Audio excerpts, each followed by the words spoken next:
여러분 안녕하십니까? 4월 6일 일요일 MBC 정오 뉴스입니다. 윤석열 전 대통령 파면 사흘째인 오늘 윤 전 대통령 부부는 아직 한남동 관저에 머물면서 침묵을 지키고 있습니다. 이번 주말에는 관저를 떠나지 않을 것으로 보이는 가운데 윤석열 정부 때 생산된 대통령 기록물의 이관 작업은 다음 주부터 본격화될 전망입니다. 홍희표 기자의 보도입니다. 윤석열 전 대통령 부부는 파면 사흘째인 오늘도 서울 한남동 관저에 머무르고 있습니다. 주말인 오늘까지는 사저로 이동할 가능성이 낮은 것으로 보입니다. 현재로선 취임 이후에도 반년가량 머물렀던 서초동 아크로비스타로 돌아갈 가능성이 큽니다.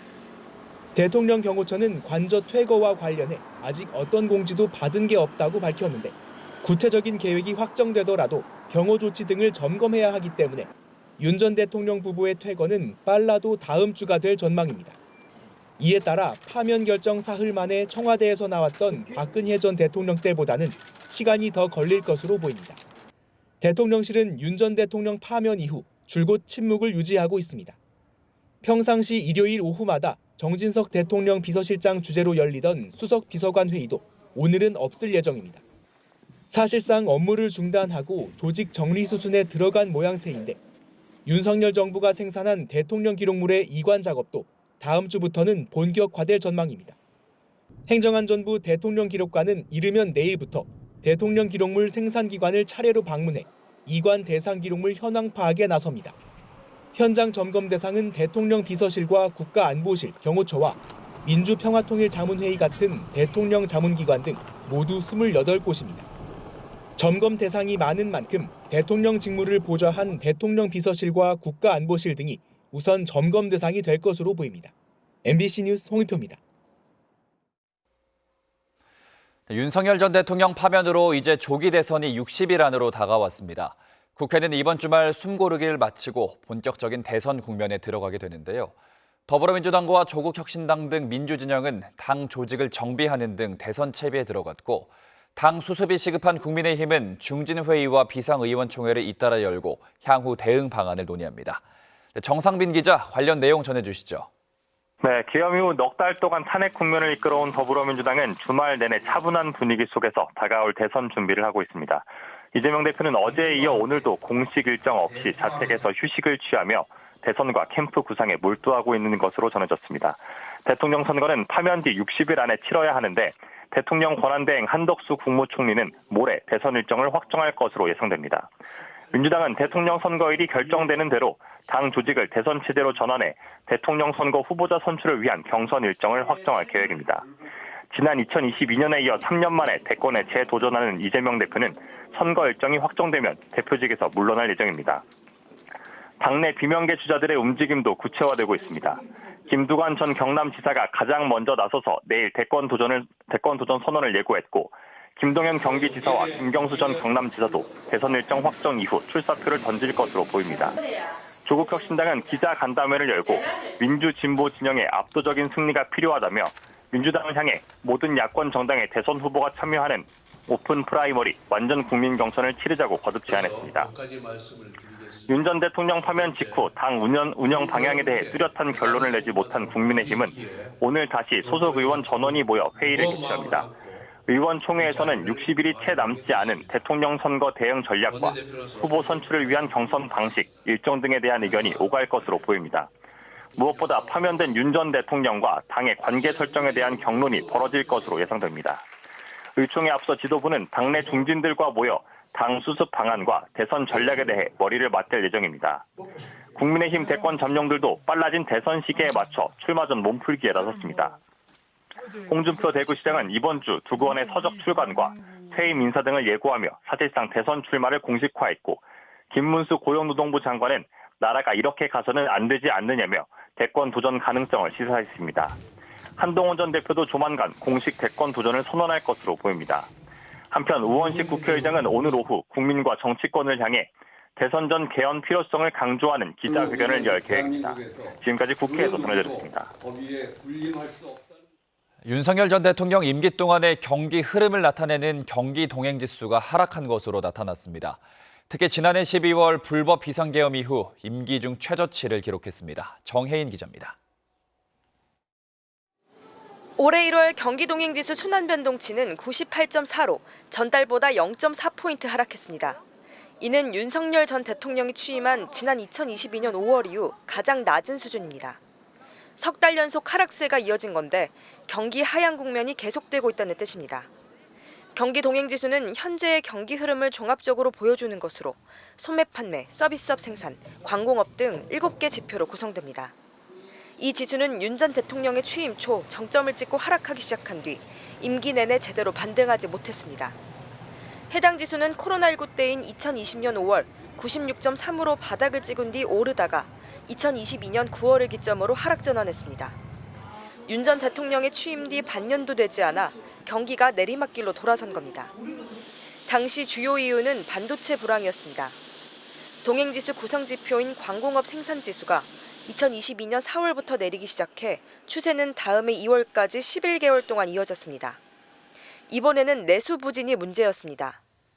코로나19 상황이 끝난 뒤에도 소매 판매가 회복되지 않았고 2023년 5월부터 8개월간 하락세를 보였습니다. 여기에다가 지난해 상반기부터 유례없는 건설업 불황이 더해졌습니다. 건설업체의 시공 실적을 금액으로 표시한 건설기성액은 지난해 4월 4.1% 내린 뒤로 올해 2월까지 11개월 연속 줄면서 동행지수를 끌어내렸습니다.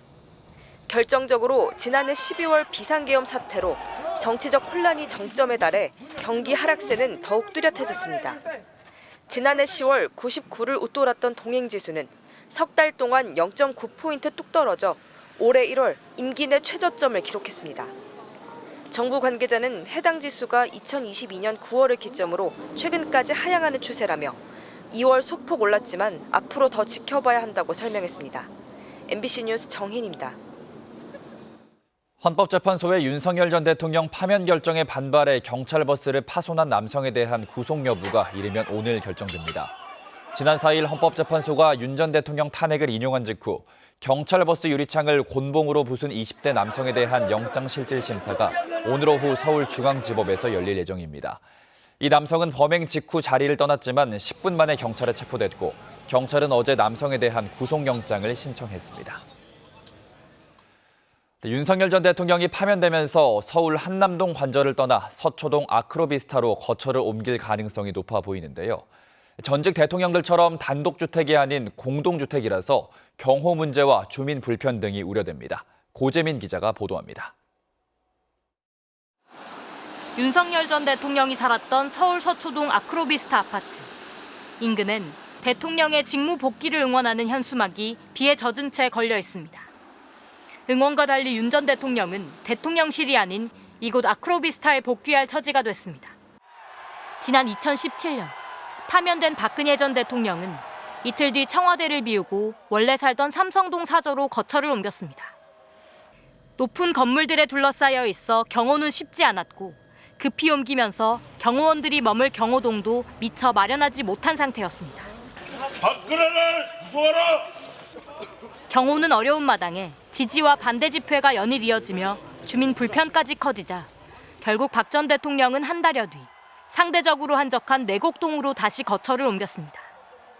윤석열 전 대통령은 임기 초반 한남동 관저공사가 진행되는 동안 아크로비스타에서 6개월 머물며 출퇴근했습니다. 한때 대통령 경호가 이뤄졌던 곳이지만 현실적인 경호 여건이 과거보다 좋지 않다는 게 대통령 경호처의 설명입니다.